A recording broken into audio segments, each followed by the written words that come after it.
back and still on Thursday's edition of your Top Flight television program, Morning Ride. It is time for our papers. And let's see what the dailies have for us this Thursday.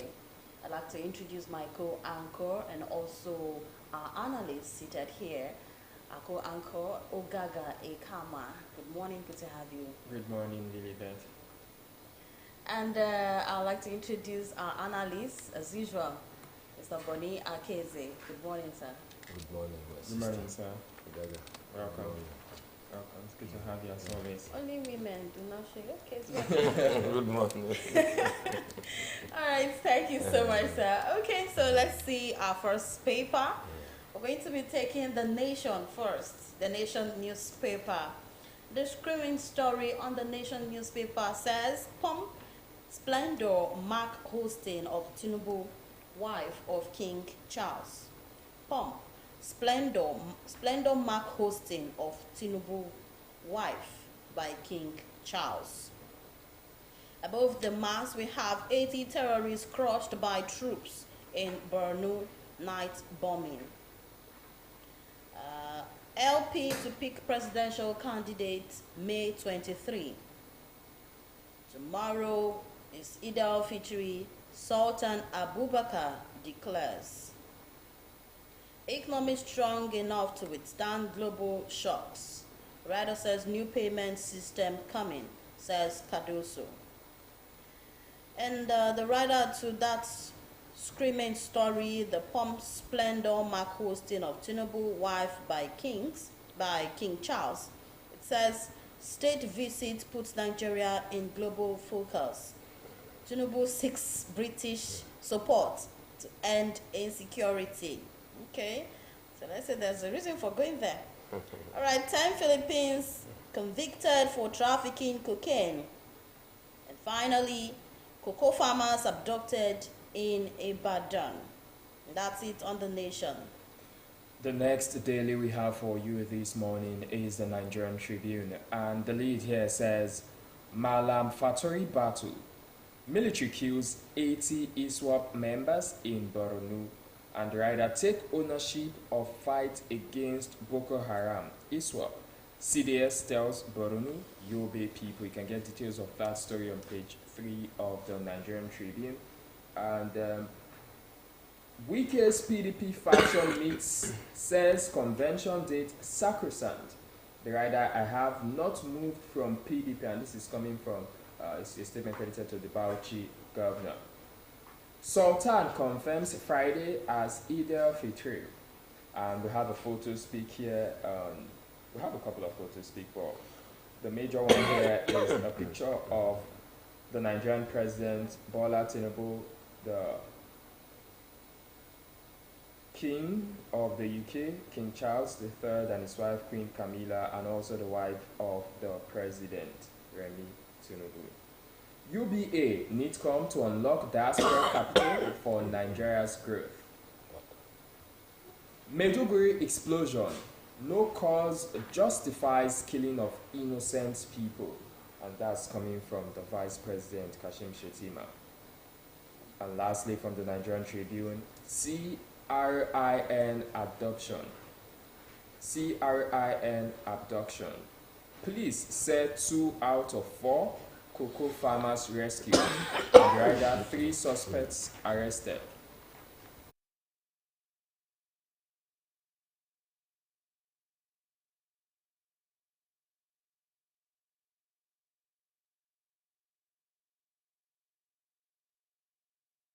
Like I tell you, very soon electricity for Delta State it go be one of the best for Nigeria. Obukobo, stop! You don't start. Calm down. You get wetin I don't tell you before when you don't tell me now. Say this year 2026 they go complete the DSA roundabout flyover for a free. No, they watch whether I go happen now. Sure, why not go happen? This year just a start now. The construction of the DSA roundabout flyover for a free is already 98% complete. You sure? Yes. Governor Sheriff dey drive to modernize urban infrastructure so that e go ease traffic congestion across key metropolitan. You mean metropolitan corridor? Yes, you know say me and English na like this. Well, I no go lie, Governor Sheriff dey do well because I know of some communities where they say their expectations, I mean their dreams, has become a reality.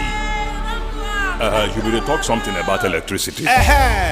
Our governor, Right Honorable Sheriff, he don dey set to add 120 megawatts to the national grid. Oh boy, this one go boost Delta State energy capacity.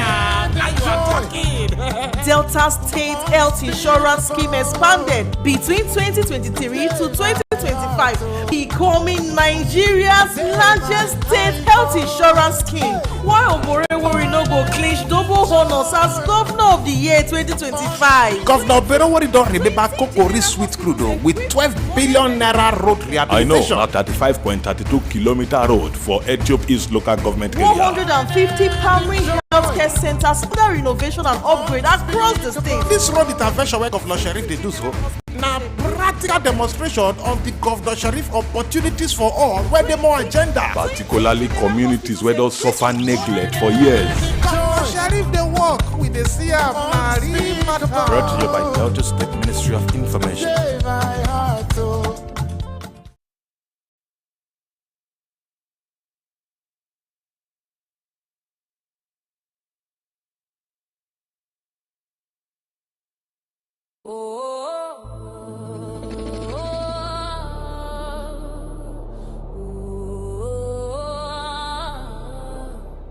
We have a governor who is managing the resources of the state very, very prudently.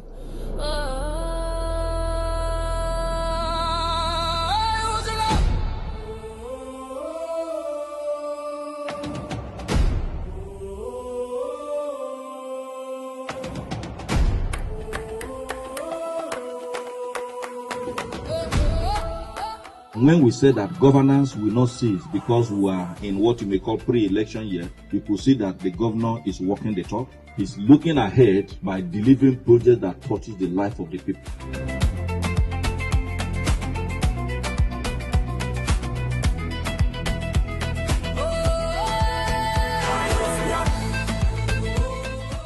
We are doing this supervision and tour of these projects because the governor has made it clear that if you fall short of the provisions in the Bill of Engineering Measurement and Evaluation, we will blacklist you.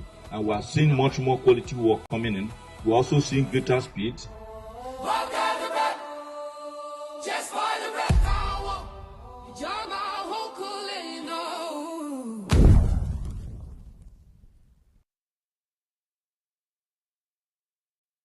Like I dey tell you, very soon electricity for Delta State it go be one of the best for Nigeria. Obukobo, abeg stop, you don start. Calm down, e get wetin I don tell you before wey no happen. You don tell me now, say this year 2026 they go complete the DSA roundabout flyover for Efuru. No dey watch whether e go happen now. Sure, why e no go happen? This year just dey start now. The construction of the DSA roundabout flyover for Efuru is already 98% complete. You sure? Yes. Governor Sheriff dey drive to modernize urban infrastructure so that e go ease traffic congestion across key metropolitan. You mean metropolitan corridor? Yes, you know say me and English na like this. Well, I no go lie, Governor Sheriff dey do well because I know of some communities where they say their expectations, I mean their dreams, has become a reality. You will talk something about electricity.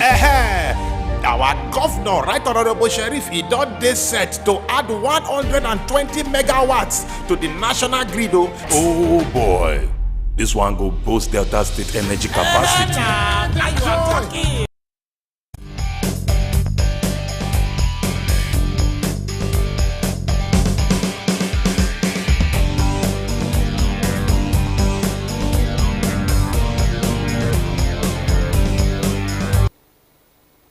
Welcome back, still on Morning Rise Thursday's edition, and let's continue with the papers. Next, we're going to be looking at the Daily Trust. The Daily Trust has on the screaming headline, "Man loses 4 sons to Maiduguri explosions." Man loses 4 sons to Maiduguri explosions. That's on a sad note. Iran war. Crude oil price inches to $110 billion. Abductors of FCT communities, members send account details for ransom. That's page 16. Oh, it's now account details, no more bringing cash.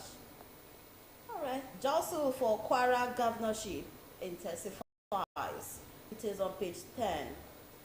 The bottom strip we have why Bala Mohammed foot drags on defection. Why Bala Mohammed foot drags on defection. You want to know the reason why? You can go to page 3. Kano government clears MI Sanusi for Salah Duba. Sultan declares Friday Eid al-Fitr. How new BVN rules will curb fraudulent transactions. Okay, we want to know how. And that's it on the Daily Trust. Alright, the next daily here is the Vanguard newspaper. The major headline: Insecurity. How Nigeria spent 32.8 trillion naira on defense in 15 years. And we have a couple of riders. Defense gobs $44.641 billion. Nigeria records over 100,000 violent deaths since 2012. Very sad. National Assembly probes defense spending. CDS seeks stronger police civil defense collaboration. And Maiduguri bombings. Military chiefs arrive Borno after Tinubu's directive. Eid al-Fitr, Sultan declares Friday as Shawwal 1, urges prayers. While Amajere are infiltrating Abuja, you can get that story on page 6 of the Vanguard. And now to the top strip of the Vanguard newspaper. Concerns of Nigerians will be addressed, and this is coming from the Senate, and that's all from the Vanguard newspaper. The Guardian paper is next. AU rally supports against terrorism as CDS decries enemies within.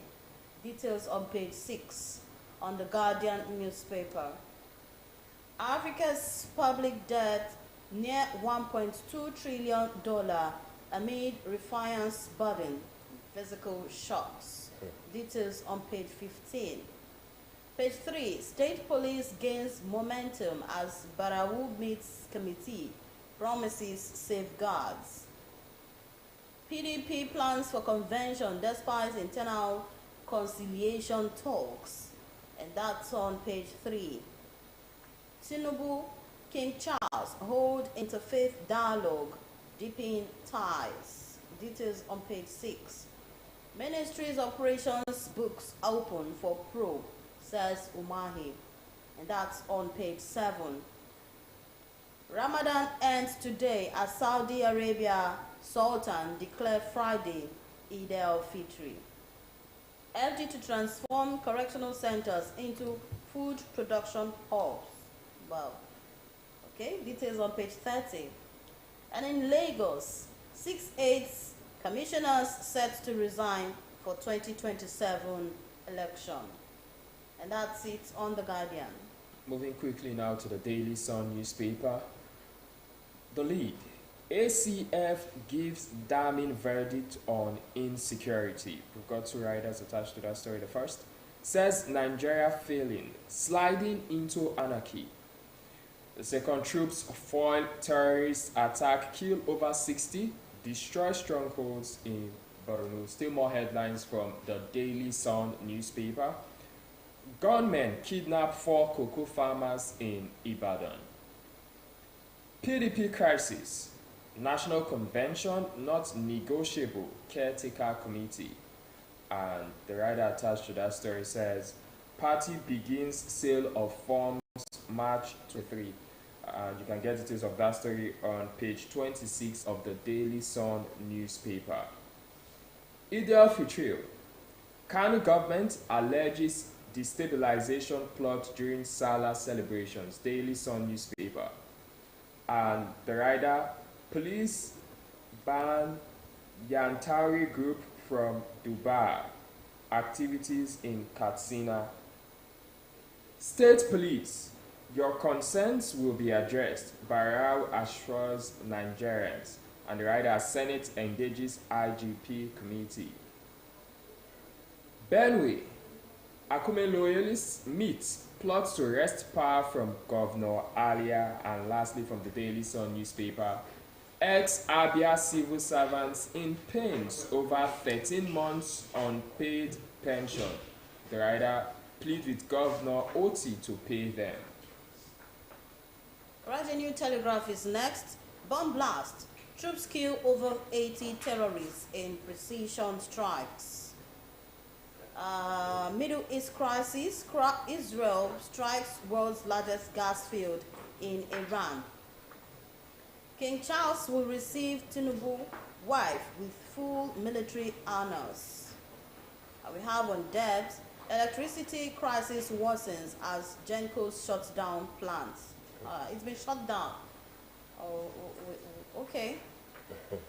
Let me stop there. This shutdown has shut me down.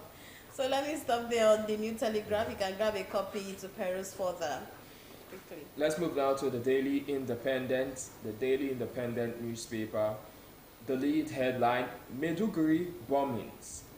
AU seeks global action against terrorism in Nigeria.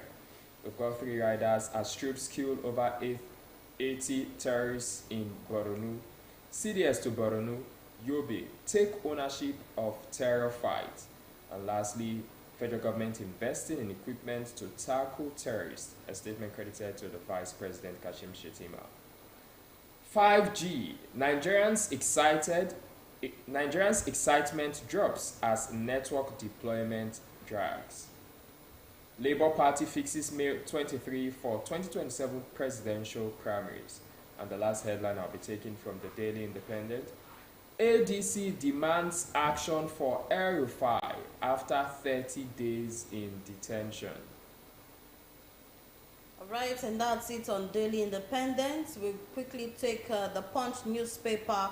Nigeria, Britain set for fresh security alliance. We have Nigerian student arrested with 49 million naira cocaine in South Africa.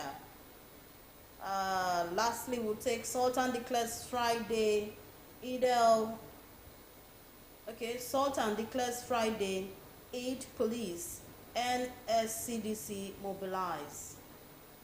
Alright, that's all we'll take on the Punch. You can grab a copy to peruse further. And the last newspaper we'll have for you this morning is This Day, and it's just majorly photo speaks. Tinubu's state visits to the UK. If you have a copy of the This Day newspaper, you see President Tinubu and King Charles there, and also the royal banquet for President Tinubu and the First Lady Remi Tinubu. You can see their pictures there. That's all. We can now head back to the studio as we'll interact with our newspaper analyst, Mr. Bonnie Akeze. Alright, so let's start with this. I don't want us to start on a sad note. Let's start on a celebratory note. The Nation, pomp, splendor, mark hosting of Tinubu, wife by King Charles. The writer there says, state visit puts Nigeria in global focus. And the second writer, Tinubu seeks British support to end insecurity. So now, first of all, it's a remarkable visitation because this is the first in over 3 decades, yes, that a Nigerian leader will be visiting the monarchy of the UK. So it's a good one, but now some persons have criticized if the timing was right considering what happened in Borno State.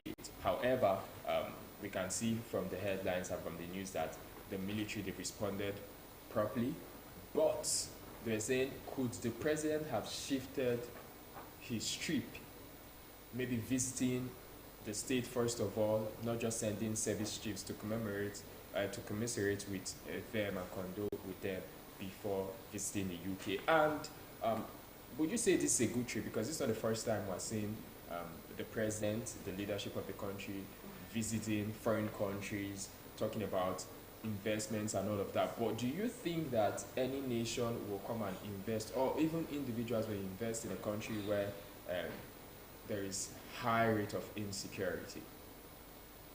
Okay, thank you very much. Let's start from your last closest statement, your question, whether any country or individuals will come to invest in a country where there is insecurity. It depends on what investment you are looking at. The insecurity itself is an investment. Insecurity is an investment. Yes. It's an economy. People It's an economy. Yeah, I get what you are saying. So it depends on what you are looking at. But let me take, because your question they are multifaceted. So let me attempt to do a summary, statement, analysis on the whole, the multifaceted questions. Pop and page entry.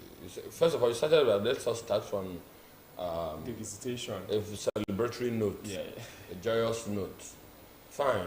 An event like that, it's a celebrating thing. We should not always be talking about negatives and.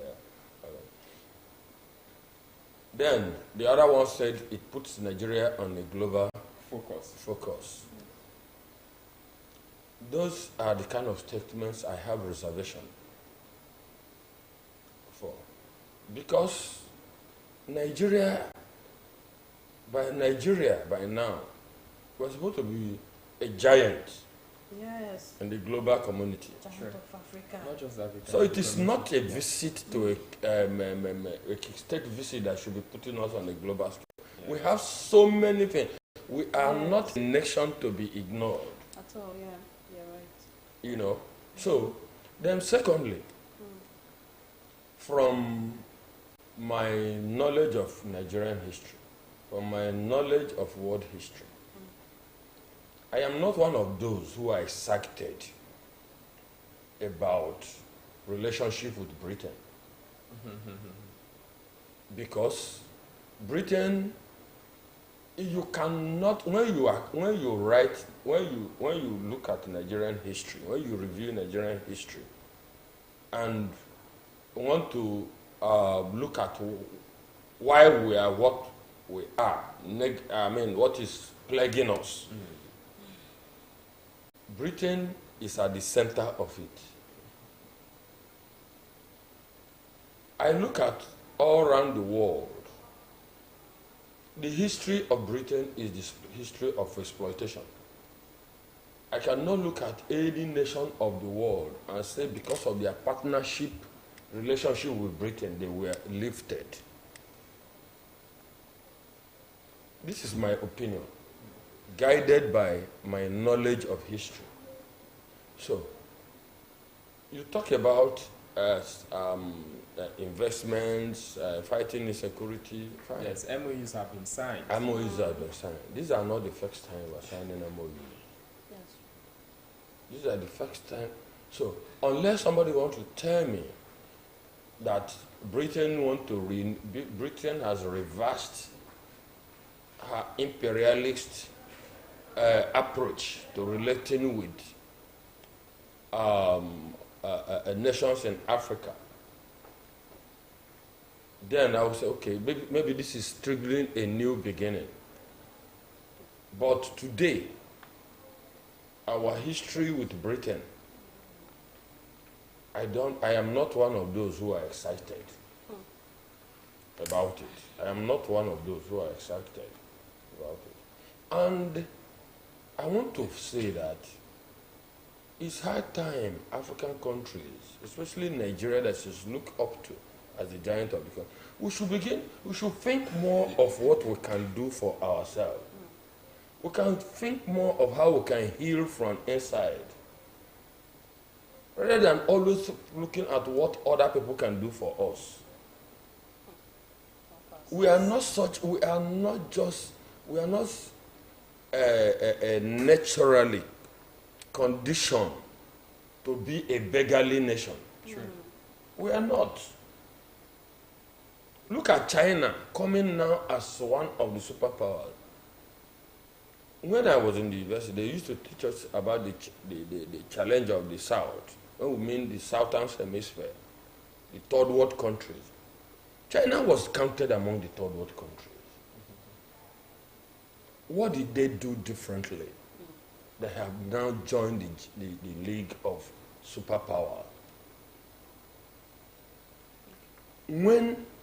Before the Reformation, remember the thing in what history we call the Reformation, the Protestant Reformation, the Lutheran movement, and later the Puritans, John Calvin and the rest of them.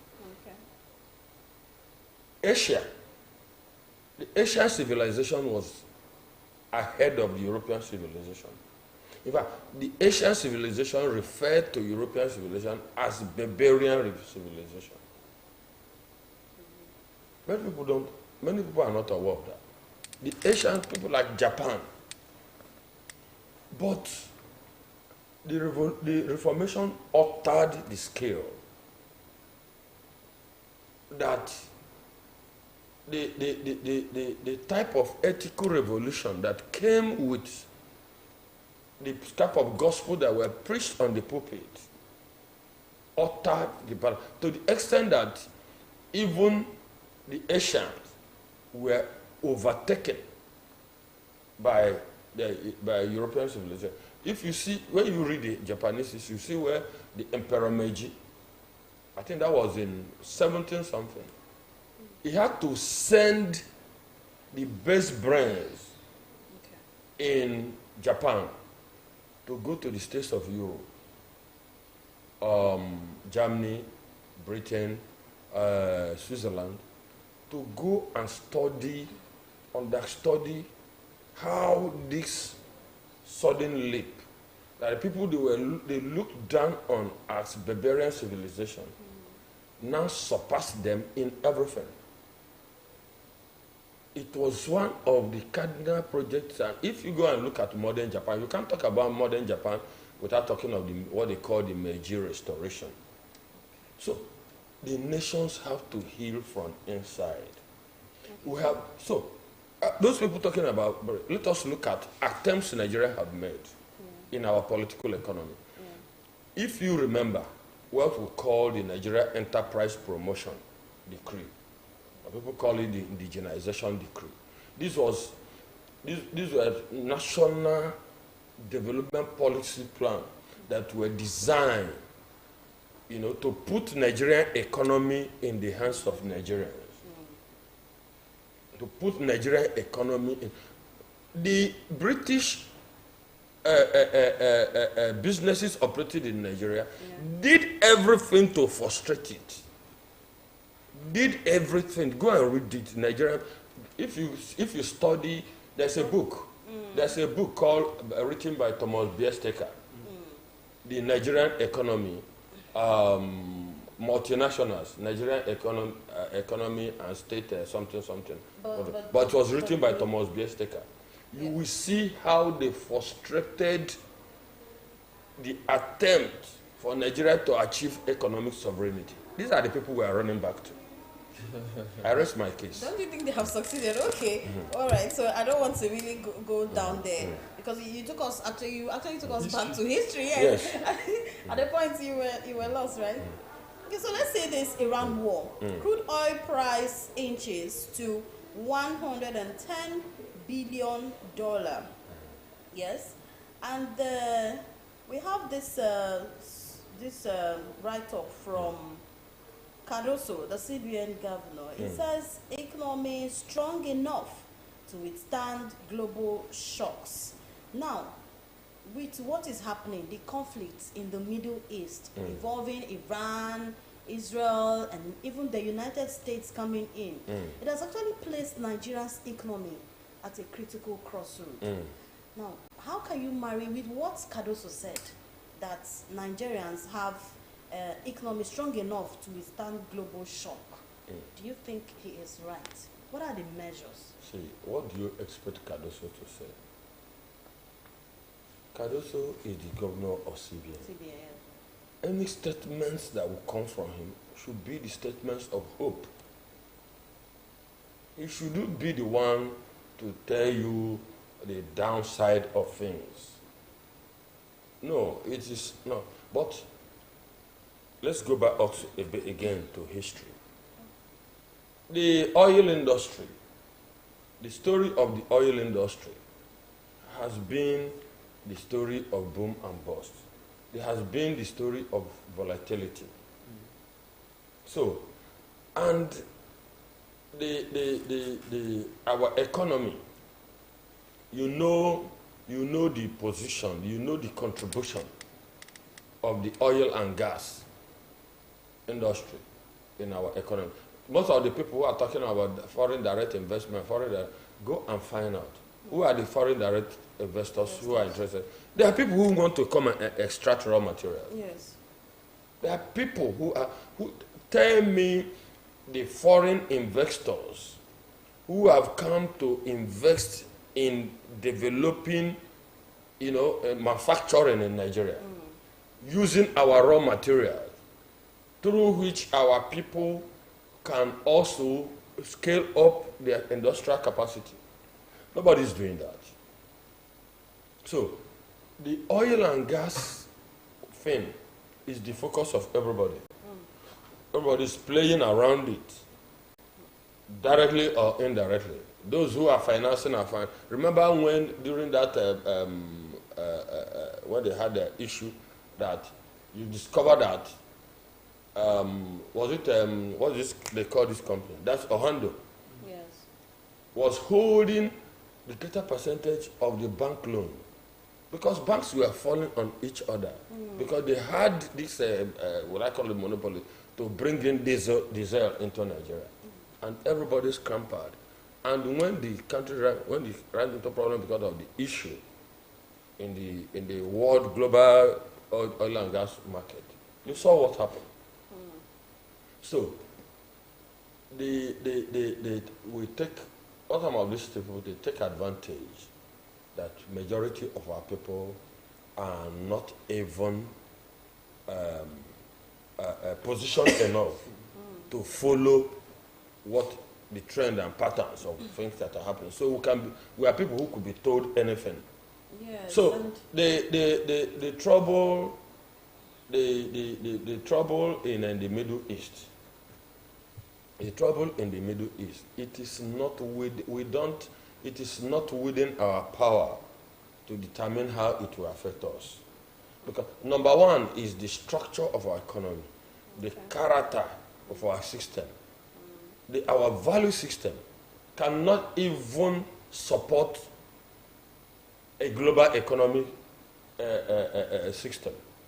So we are not prepared. We are just shuffling. We are just shuffling, earning and spending.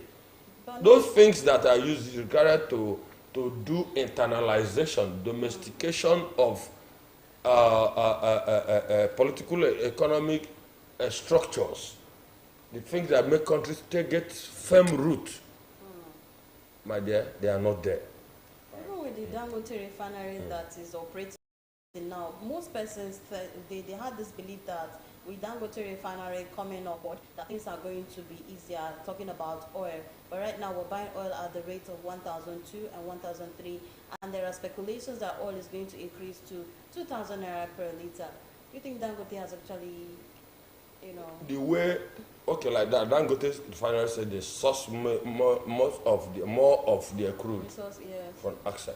So, does that not show you that there's no real strategic partnership between Dangote refinery and the federal government of Nigeria? Because if there is, one, what is our daily consumption?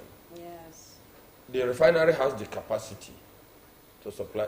Remember that refinery was not built as a charity for Nigeria. Yes. It's business. It's a business. Okay. So, remember that there was a time that we were told that NNPC had deals with refineries outside. That is, they give them crude they refine and give us refined product. There was there's something I've forgotten the term now. Use, you know. So why do we not have such? We had that kind of arrangement with foreign refineries outside the country, but now we have a refinery that had the capacity. It's even seen that the single biggest train refinery on the continent of Africa, if not in the world. So why are we not utilizing that capacity? All right, Mr. Bonny, thank you so much. Why has our own, even the Moribund refinery, why have we not been able to reform them and scale them up? Okay, I think we'll just leave it at that. I think it's a rhetorical question that the federal government needs to answer. And thank you very much for your time on newspaper review here on Morning Red. We really do appreciate you. We'll go on a break, and when we return, it'll be time for our very first interview segment on Thursday's edition of Morning Red. Please stay tuned.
We have a governor who is managing the resources of the state very, very prudently.